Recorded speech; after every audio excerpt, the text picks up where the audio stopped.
Welcome to Samba Samba. Enjoy the video.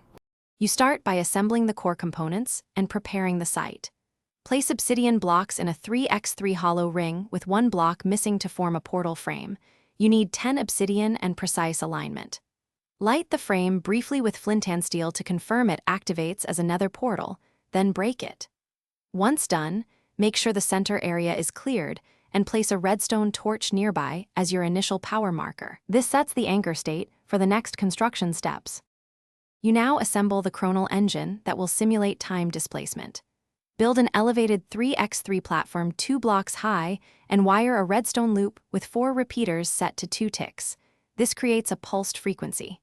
Connect a torch inverter to produce a stable on/off rhythm, and place a command block or daylight detector beneath the center block to serve as the time control trigger.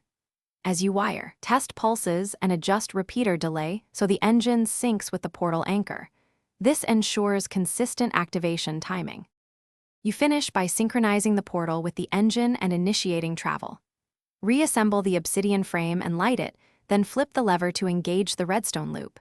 The portal should remain lit but respond to pulses. Step into the portal center during an engine pulse and hold still. Look for particle changes and a distinct sound cue that signal a successful shift. If it fails, check repeater delays, torch polarity, and command block parameters. Adjusting delays by 1 tick often resolves timing mismatches and restores function. Thanks for watching.